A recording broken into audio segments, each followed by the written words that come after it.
नमस्ते दोस्तों, कैसे हैं आप। आशा करती हूँ कि आप लोग बहुत अच्छे हैं। आज हम लोग बात करेंगे स्पिरिचुअलिटी के बारे में। आध्यात्मिक और आध्यात्मिकता का अर्थ क्या है, आज हम लोग ये समझेंगे। जब भी स्पिरिचुअलिटी की बात आती है, हर किसी के मन में कुछ अलग सा ख्याल आने लगता है। कोई इसे जीवन से पलायन तो किसी इसे बुढ़ापे का कर्म समझने लगते हैं कि जब कुछ काम नहीं रहेगा तब स्पिरिचुअलिटी से जुड़ेंगे। लेकिन आध्यात्मिकता आखिर है क्या, आइए जानते हैं आज।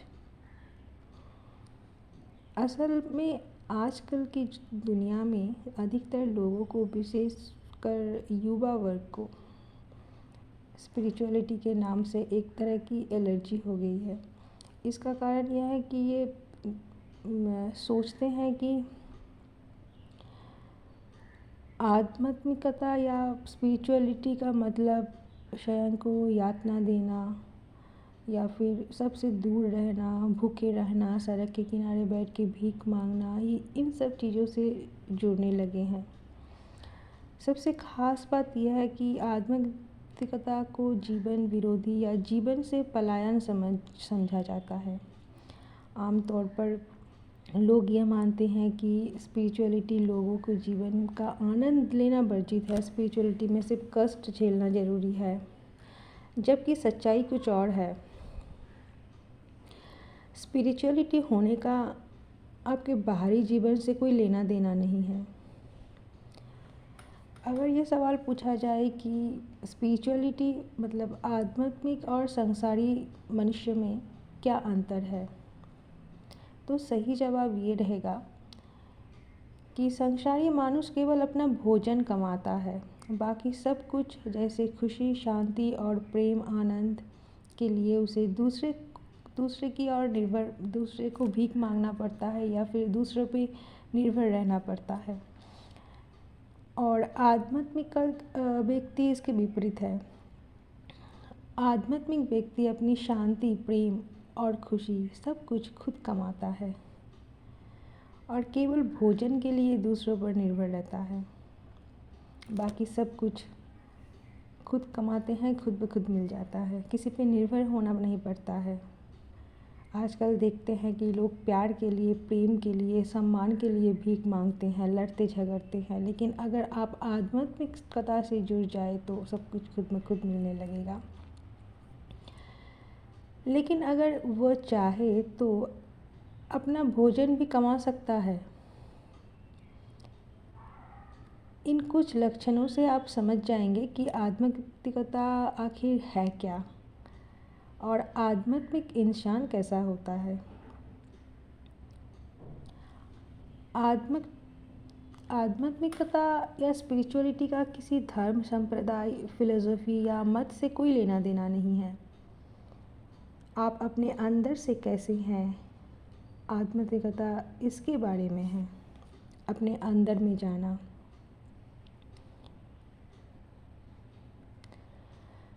तो आध्यात्मिक होने का मतलब है जो भौतिक से परे है उसका अनुभव कर पाना। अगर आप सृष्टि के सभी प्राणियों में भी उसी परम सत्ता के अंश को देखते हैं तो आप में तो एक अजीब लक्षण है, तो वही है आध्यात्मिक। सृष्टि का जो परम उत्स है, सब में आप अगर उनको पाते हैं तो वही है आध्यात्मिक।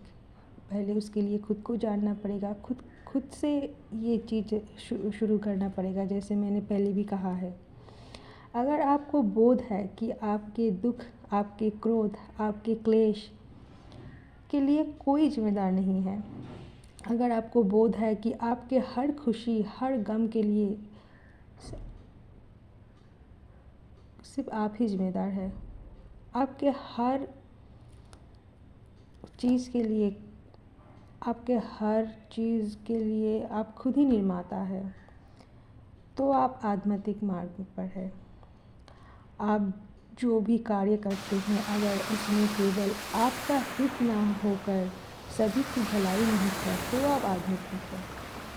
अगर आप सबके बारे में भी सोचते हैं और सही राह पे चलते हैं, अगर आप अपने अंदर के अहंकार, क्रोध, नाराज़गी, लालच, ईर्ष्या और जो भी पहले हुआ पास्ट से रिलेटेड सब कुछ गला चुके हैं, सब कुछ भूल चुके हैं तो आप आध्यात्मिक हैं। बाहरी परिस्थितियाँ चाहे जैसी हो उनके बावजूद भी अगर आप अपने अंदर में हमेशा प्रसन्न आनंद में रहते हैं तो आप आध्यात्मिक हैं। अगर आपके इस सृष्टि की विशालता को सामने खुद के नगण्य और क्षुद्र होने का एहसास बना रहता है तो आप आध्यात्मिक हैं। अगर आप समझते हैं कि सब कुछ क्षणिक है, इम्परमानेंट है, जो आज रहेगा वो कल नहीं होगा या फिर आज जो नहीं है वो कल हो भी सकता है, ऐसा सोच अगर आपका हो जाए तो आप आध्यात्मिक हैं। आपके पास अभी जो कुछ भी है उसके लिए अगर आप सृष्टि या किसी परम सत्ता के प्रति कृतज्ञता महसूस करते हैं तो आप आध्यात्मिकता की ओर बढ़ रहे हैं। अगर आप में केवल सज्जनों के प्रति ही नहीं बल्कि सभी लोगों के प्रति प्रेम उभरता है, यहाँ तक कि जो जीव है, जो पशु पक्षी है उसके प्रति भी प्रेम करुणा उभर आती है तो आप आध्यात्मिक हैं। आपके अंदर अगर सृष्टि के सभी प्राणियों के लिए करुणा फूट रही है तो आप आध्यात्मिक हैं। आध्यात्मिक होने का अर्थ है कि आप अपने अनुभव के धरातल पर जानते हैं कि मैं स्वयं अपने आनंद का स्रोत हूँ। सब कुछ के लिए मैं ही जिम्मेदार हूँ, चाहे वो कुछ भी हो, अपमान हो, सुख हो, दुख हो, प्रेम हो, ग्लानि हो, पैसा हो, धन हो, अहंकार हो, गुस्सा हो, कोई भी बीमारी हो, किसी चीज़ के लिए आप किसी को दोष मत दीजिए, आप उसके लिए खुद जिम्मेदार है। यहाँ तक कि आप खुद को भी अगर दोष ना दें, उसको महसूस करें तो ही आप आध्यात्मिक हैं। आध्यात्मिकता कोई ऐसी चीज़ नहीं है जो आप मंदिर, मस्जिद या चर्च में करते हैं। यह केवल आपके अंदर ही घटित होती रहती है। आध्यात्मिक प्रक्रिया ऊपर या नीचे देखने के बारे में नहीं है। यह सब कुछ धर्म से जुड़ा गया है, लेकिन ये एकदम भी अलग चीज़ है। इसका मतलब ये नहीं है कि आपको पूजा पाठ या देवी देवताओं के आगे घुटने टेकने पड़ेंगे, झुकना पड़ेगा या किसी और के सामने भीख मांगना पड़ेगा। आध्यात्मिकता एक ऐसा है कि आपको खुद के अंदर में जाना पड़ेगा और कहीं नहीं जाना पड़ेगा। ये अपने अंदर तलाशने के बारे में है। आध्यात्मिकता की बातें करना या उसका दिखावा करने का कोई फ़ायदा नहीं है। ये तो खुद के रूपांतर के लिए है, खुद को मजबूत, खुद को अच्छा, खुद को हमेशा खुश रहने का एक ज़रिया है। आध्यात्मिक प्रक्रिया मरे हुए या मर रहे लोगों के लिए नहीं है, यह उनके लिए है जो जीवन के हर आयाम को पूरी जीवंतता के साथ जीना चाहते हैं, पूरे जीवन को आनंद लेना चाहते हैं। जीवन का जब सिर्फ जीवन का आनंद ही नहीं, जब वो मरे तो भी वो आनंद से मरे तो ही वो आध्यात्मिक है। आध्यात्मिक प्रक्रिया एक यात्रा की तरह है, निरंतर परिवर्तन। हम राह की हर चीज़ से प्रेम करना और उसका आनंद लेना सीखते हैं, पर उसे उठाते नहीं। आध्यात्मिकता मूल रूप से मनुष्य की मुक्ति के लिए है, अपनी चरम क्षमता में खिलने के लिए। यह किसी मत या अवधारण से अपनी पहचान बनाने के लिए नहीं है। इसका अर्थ है कि अपने विकास की प्रक्रिया को खूब तेज करना।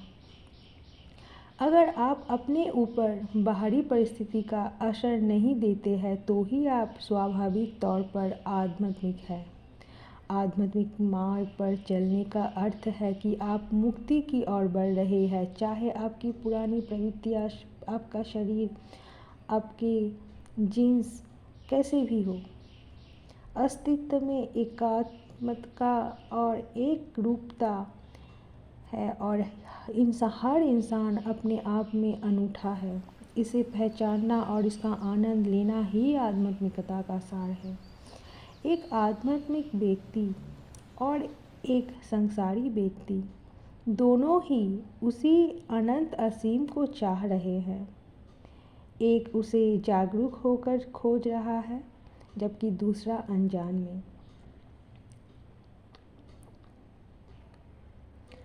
आध्यात्मिक व्यक्ति जो ढूंढ रहे हैं, जिसके बारे में जान रहे हैं, उसका एग्जिस्टेंस है और उसका एग्जिस्टेंस वो आदि अनंत है, उसका वो हमेशा रहेंगे। लेकिन संसारी व्यक्ति जो जिसके पीछे भाग रहे हैं, वो हमेशा नहीं रहेगा। आज है तो कल चला जाएगा। अगर आप अपना व्यक्तित्व मिटा देते हैं तो आपकी मौजूदगी बहुत प्रबल हो जाती है। यही आध्यात्मिक साधना का सार है। जब आप अपनी नश्वरता के बारे में हर दम जागरूक रहने लगते हैं, तब आप अपनी आध्यात्मिक खोज में कभी विचलित नहीं होती।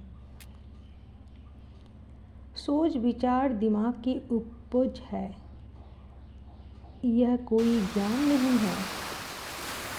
आध्यात्मिक होने का अर्थ है औसत से ऊपर उठना। यह जीने का सबसे विवेकपूर्ण तरीका है। आपको जीना नहीं, आना से जीना। इसके लिए कई जन्मों तक साधना, कई जन्मों तक तपस्या करनी पड़ती है। ऐसी सोच अधिकतर लोगों में प्रतिबद्धता और एकाग्रता की कमी के कारण बनती है। साधना एक ऐसी विधि है जिससे पूरी जागरूकता के साथ आध्यात्मिक विकास की गति को तेज किया जा सकता है।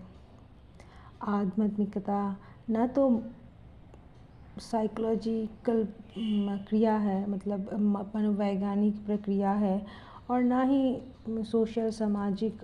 यह पूरी तरह अस्तित्व से जुड़ा है। आपका अस्तित्व, आपके अंदर वो शक्ति का अस्तित्व। अगर आप किसी भी काम में पूरी तन्मयता से डूबे जाते हैं तो वो आध्यात्मिक प्रक्रिया वहीं से शुरू हो जाती है। आप कोई काम कर रहे हैं, उसको पूरा सजग होकर कर रहे हैं, पूरा चेतन मन से कर रहे हैं, तो वो आध्यात्मिकता का शुरुआत है। ऐसा नहीं कि आध्यात्मिक मतलब हाथ में माला लेकर और जो ऑरेंज कलर का वस्त्र है वो पहनकर बैठ जाए और आँख बंद के, ये आध्यात्मिकता नहीं है। संसारी व्यक्ति भी आध्यात्मिक हो सकते हैं। संसारी व्यक्ति आध्यात्मिक होने के लिए उनको कठोर संयम के साथ रहना पड़ता है, लेकिन वो चाहे तो वो कर सकते हैं। इंसान एक ऐसा प्राणी है जो चाहे तो कुछ भी कर सकते हैं। उनमें इतना शक्तियाँ है, लेकिन वो पहचानने की ज़रूरत है। और हम अपने वो शक्ति को पहचान पाएंगे सिर्फ आध्यात्मिक मार्ग पे अगर चले। अगर आप किसी भी काम को पूरे तन्मयता से डूब जाते हैं, तन्मयता से करते हैं, तो उस ये आध्यात्मिकता, स्पिरिचुअलिटी का प्रक्रिया स्टार्ट हो जाता है। किसी चीज़ को सतही तौर पर जानना सांसारिकता है और उसी चीज़ को गहराई तक जानना आध्यात्मिकता है। तो आपको स्पिरिचुअलिटी के बारे में बहुत से ज्ञान प्राप्त हुआ। अगर ये ज्ञान आपके काम में आए, लगे कि दूसरों के भी काम में आ सकता है, तो इस चैनल को दूसरों के साथ भी शेयर करें, लाइक और कमेंट ज़रूर करें और मेरे चैनल को सब्सक्राइब कर दें कि ताकि आपको ऐसे ही ज्ञान भरा जीवन से जुड़े हुए हर चीज़ के बारे में जानने को मिले। आप खुश रहे, स्वस्थ रहे, अच्छे रहे, यही कामना करती हूँ। बहुत बहुत धन्यवाद।